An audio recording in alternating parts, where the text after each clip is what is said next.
தினம்தோறும் விளக்கேற்ற நல்ல எண்ணெய் இதயம் நல்லெண்ணெய். பேராசிரியை மனிஷா குருநாத் நீட் வினாத்தாளை மாணவ மாணவிகளுக்கு தலா 10 லட்சம் ரூபாய்க்கு விற்றுள்ளார் என்று அதிர்ச்சி தகவல் தெரிய வந்துள்ளது. மருத்துவ இளநிலை படிப்புகளுக்கான நீட் நுழைவுத் தேர்வு நாடு முழுவதும் மே 3ஆம் தேதி நடைபெற்றது.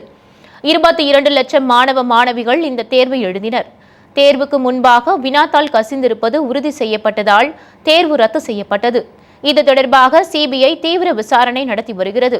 நீட் வினாத்தாள் தயாரிக்கும் குழுவில் இடம்பெற்றிருந்த மகாராஷ்டிர மாநிலம் புனே நகரை சேர்ந்த தாவரவியல் பேராசிரியை மனிஷா குருநாத் மற்றும் அதே பகுதியை சேர்ந்த வேதியியல் பேராசிரியர் PV குல்கர் ஆகியோர் முக்கிய குற்றவாளிகளாக அடையாளம் காணப்பட்டுள்ளனர்.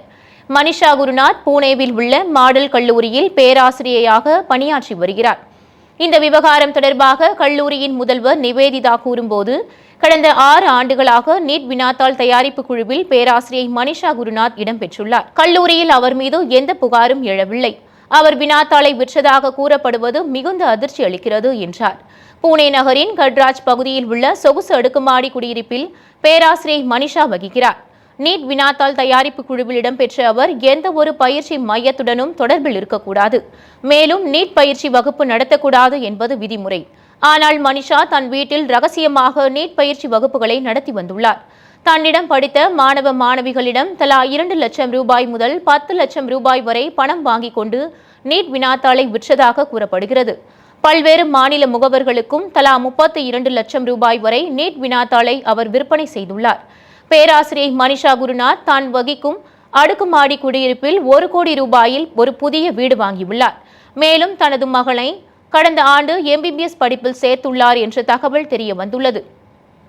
இது குறித்து விசாரணை நடந்து வருகிறது. வினாத்தாள் கசிவு தொடர்பாக சிபிஐ வட்டாரங்கள் கூறுகையில் 5 கட்டங்களாக நீட் வினாத்தாள் தயார் செய்யப்படுகிறது. முதல் கட்டத்தில் பல்வேறு துறைகளை சேர்ந்த பேராசிரியர்கள் நீட் தேர்வுக்கான வினாக்களை தயாரிக்கின்றனர். 2ஆம் கட்டமாக பேராசிரியர்கள் அளித்த வினாக்கள் தொகுக்கப்பட்டு 2 வகையான வினாத்தாள்கள் தயாரிக்கப்படும். 3ஆம் கட்டமாக 2 வகை வினாத்தாள்களிலும் எழுத்து, கருத்து பிழைகள் சரிபார்க்கப்பட்டு அவை திருத்தப்படும். 4ஆம் கட்டமாக NTA மூத்த அதிகாரிகள் வினாத்தாள்களை சரிபார்த்து ஒப்புதல் வழங்குவார்கள். 5ஆம் கட்டமாக 2 வகை நீட் வினாத்தாள்களும் அச்சடிக்கப்படும். இதில் 1 வகை வினாத்தாள் மட்டுமே தேர்வின் போது வழங்கப்படும். நீட் வினாத்தாளை விற்பனை செய்த பேராசிரியை மனிஷா குருநாத், பேராசிரியர் PV குல்கர்னி ஆகியோர் NTA தயார் செய்த 2 வகை வினாத்தாள்களையும் மாதிரி வினாத்தாள்கள் என்ற பெயரில் விற்பனை செய்துள்ளனர். அவர்களின் மாதிரி வினாத்தாள்களில் மொத்தம் 300 கேள்விகள் இடம்பெற்றிருந்தன.